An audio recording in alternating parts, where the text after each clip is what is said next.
Hello students, video lecture की इस श्रृंखला में हम एमएससी के पेपर न्यूक्लियर फिजिक्स के बारे में स्टडी करेंगे। न्यूक्लियर फिजिक्स नाभिकीय भौतिकी के बारे में आपने ग्रेजुएशन बीएससी में पढ़ा है, तो लेक्चर की इस सीरीज़ के स्टार्टिंग के कुछ लेक्चर्स में हम न्यूक्लियर फिजिक्स के बेसिक के बारे में स्टडी करेंगे जो आपने ग्रेजुएशन में पढ़ा हुआ है, और उसके बाद आगे के लेक्चर्स में हम जो पीजी का सिलेबस है उसके बारे में स्टडी करेंगे। तो बात करते हैं हम न्यूक्लियर फिजिक्स। न्यूक्लियर फिजिक्स नाभिकीय भौतिकी। न्यूक्लियर फिजिक्स यानी नाभिक के बारे में बात करेंगे, हम न्यूक्लियस के बारे में बात करेंगे। आप जानते हो कि मैटर जो होगा, द्रव्य, वो एटम से मिलके बना होगा। एटम्स जो होंगे उनमें प्रोटॉन, न्यूट्रॉन और इलेक्ट्रॉन होंगे। प्रोटॉन पॉजिटिवली चार्ज होगा, न्यूट्रॉन न्यूट्रल होगा, इलेक्ट्रॉन होगा नेगेटिवली चार्ज होगा। प्रोटॉन और न्यूट्रॉन को कंबाइंड फॉर्म में हम कहते हैं न्यूक्लियॉन।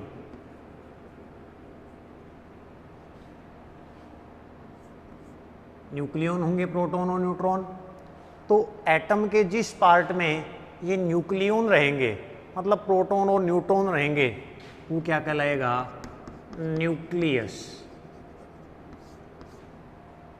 न्यूक्लियस में होंगे प्रोटॉन और न्यूट्रॉन। हमने कहा था न्यूट्रॉन जो है वो न्यूट्रल है, प्रोटॉन पॉजिटिवली चार्ज है, तो न्यूक्लियस जो पार्ट होगा वो कैसा होगा? Positively charge, electron negatively charge. तो बात अगर एटम की करें तो एटम में न्यूक्लियस पॉजिटिवली चार्ज होगा और इलेक्ट्रॉन नेगेटिवली चार्ज।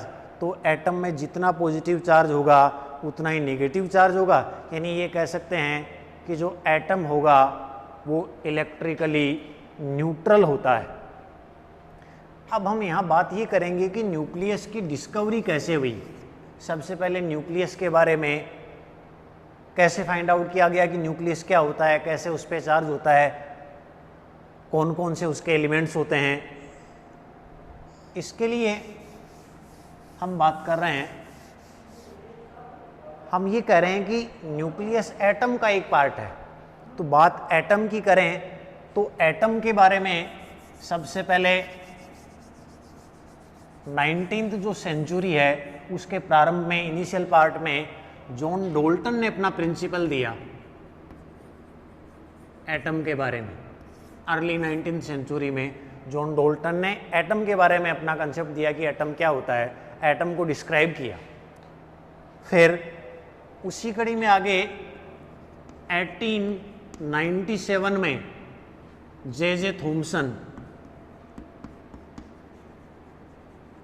थॉमसन ने ये बताया कि discharge of electricity through gases, ऐसा उन्होंने ऑब्जर्व किया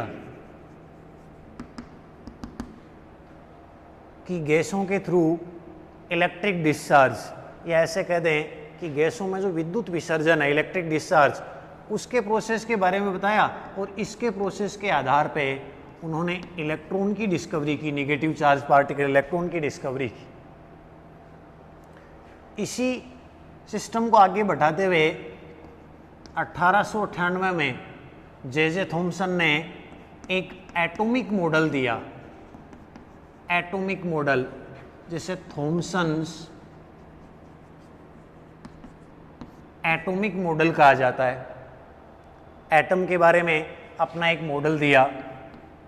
थॉमसन ने ये बताया कि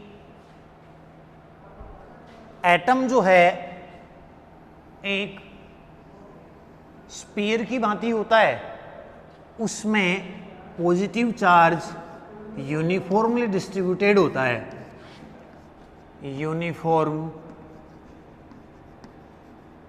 uniformly positive charge uniformly distributed होता है।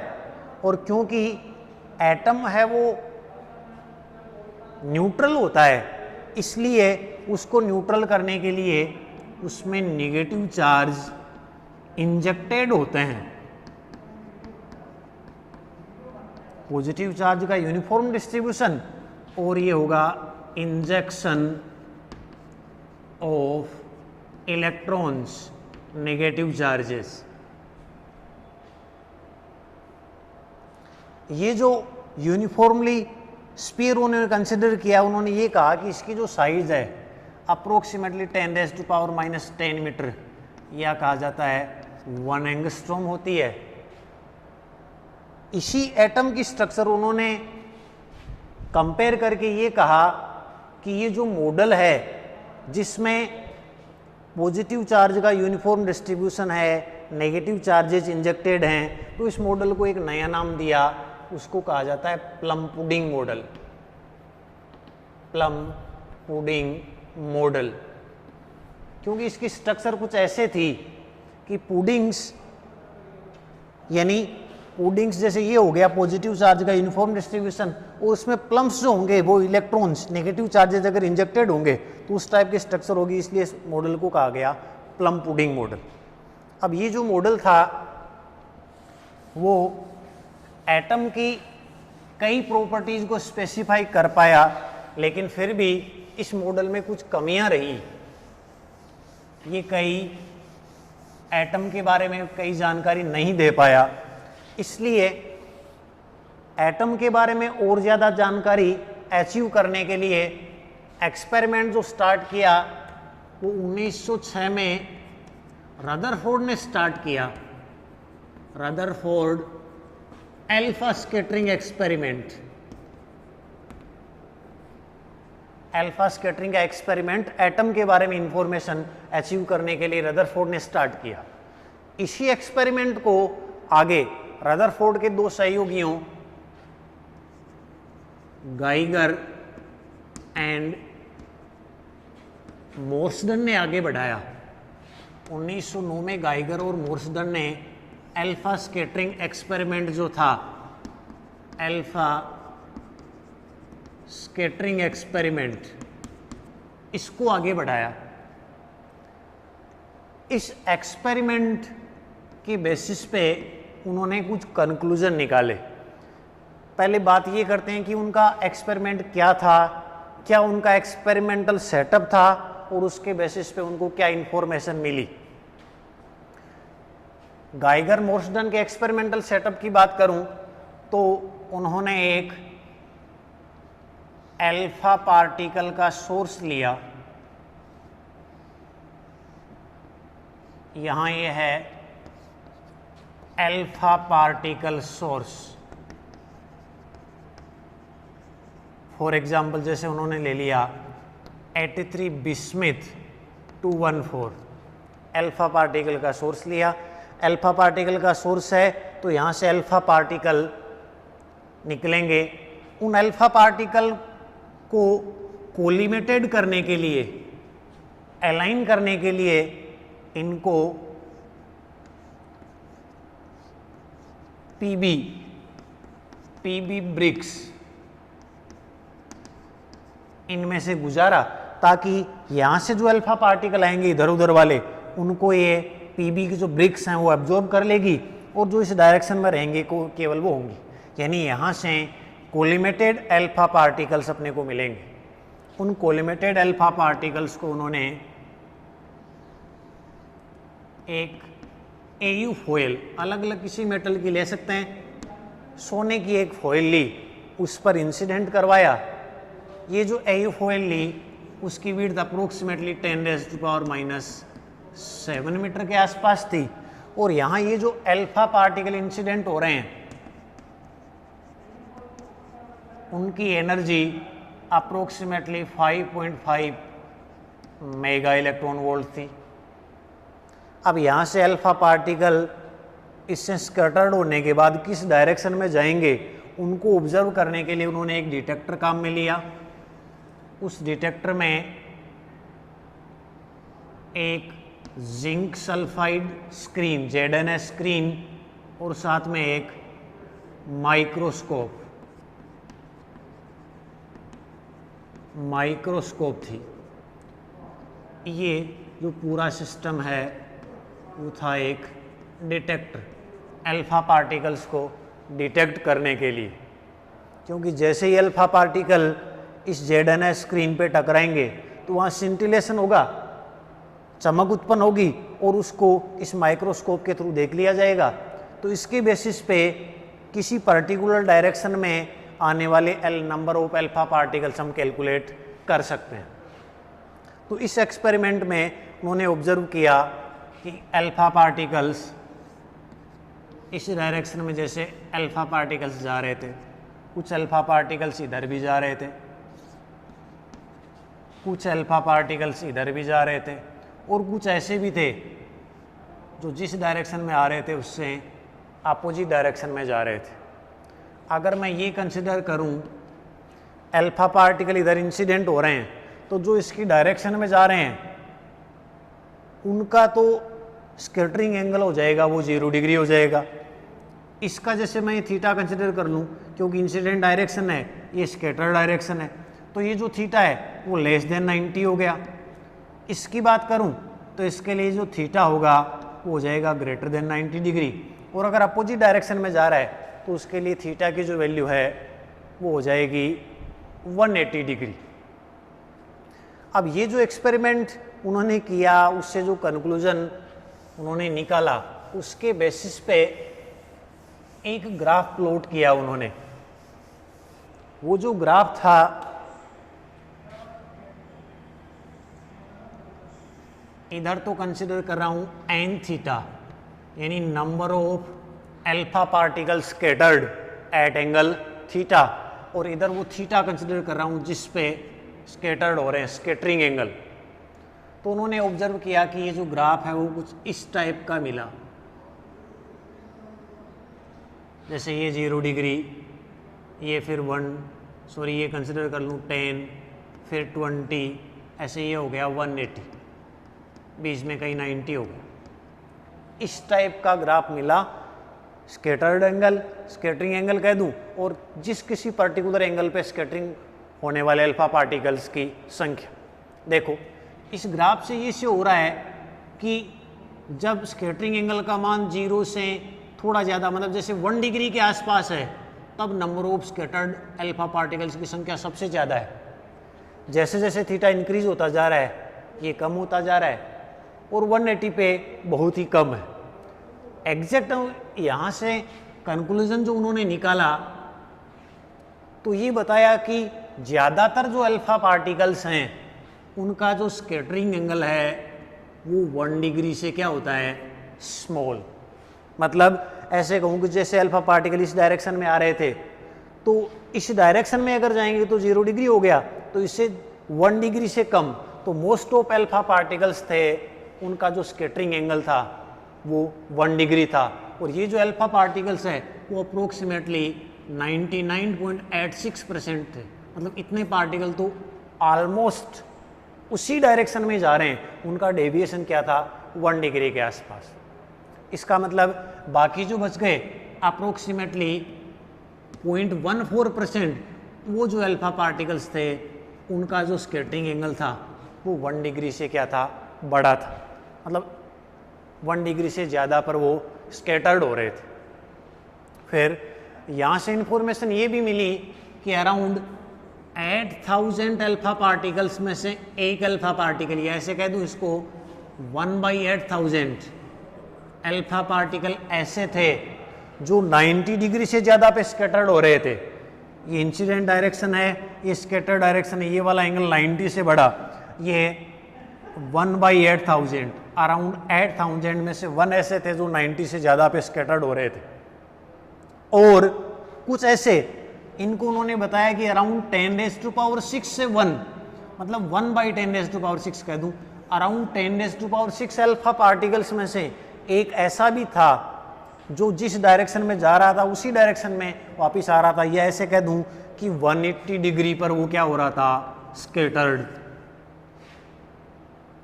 तो यहां से कंक्लूजन ये निकला गाइगर और मोर्सडन के एक्सपेरिमेंट से कि मोस्ट ऑफ अल्फा पार्टिकल्स है वो तो बिना डेविएट हुए सीधे ही जा रहे हैं, मतलब बहुत कम डेविएट हो रहे हैं, क्योंकि ज़्यादातर अल्फा पार्टिकल्स हैं वो फॉरवर्ड डायरेक्शन में जा रहे हैं। जैसे ये फॉइल है तो इससे जो इधर जाएंगे वो फॉरवर्ड डायरेक्शन में हो गए, इधर हो गए वो बैक स्कैटर्ड। तो मोस्ट प्रोबेबल की फॉरवर्ड स्कैटरिंग हो रही है, और बहुत कम, लगभग 8000 में से 1 हो गया, 10⁻⁶ में से 1 हो गया, वो क्या हो रहे हैं, बैक स्कैटर्ड हो रहे हैं। तो गाइगर मोर्सडन का जो एक्सपेरिमेंट था, उन्होंने इस एक्सपेरिमेंट के बेसिस पे वो इस बैक स्कैटरिंग को एक्सप्लेन नहीं कर पाए। तो उस बैक स्कैटरिंग को एक्सप्लेन करने के लिए रदरफोर्ड ने ये जो एक्सपेरिमेंट किया है गाइगर और मोर्सडन ने, उसके रिजल्ट्स को यूज करके बताया कि बैक स्कैटर्ड क्यों हो रहे हैं। तो उसको एक्सप्लेन करने के लिए उन्होंने बताया कि अल्फा पार्टिकल्स जो थे, हमें बताया अल्फा पार्टिकल्स 2He4, चार्ज इसका हो गया प्लस का 2e, मास इसका हो गया plus 4 times mass of proton या मास ऑफ हाइड्रोजन, मतलब एक हेवी पार्टिकल है। फिर हम ये कह रहे हैं कि 5.5 मेगा इलेक्ट्रॉन वोल्ट एनर्जी से इंसिडेंट हो रहे हैं, इसका मतलब हैवी पार्टिकल है और वो हाई एनर्जी से इंसिडेंट हो रहा है। इसका मतलब उसका अगर बैक स्कैटर्ड करवाना है उसको, या उसका डिफ्लेक्शन ज्यादा करवाना है, तो वो तो तभी पॉसिबल है जब एटम के अंदर कोई लार्ज इलेक्ट्रिक फील्ड प्रेजेंट हो। अब लार्ज इलेक्ट्रिक फील्ड प्रेजेंट तो तभी हो सकता है जब वहां कोई चार्ज, जैसे बात करें, हम ये कह रहे हैं कि अल्फा पार्टिकल है वो पॉजिटिवली चार्ज पार्टिकल है, इसलिए अल्फा पार्टिकल्स के स्कैटर्ड या रिफ्लेक्ट होने के लिए तो बहुत ज़्यादा पॉजिटिव चार्ज पार्टिकल है वो एटम के अंदर सेंटर्ड होना चाहिए। लेकिन इससे पहले जो थॉमसन ने मॉडल दिया था,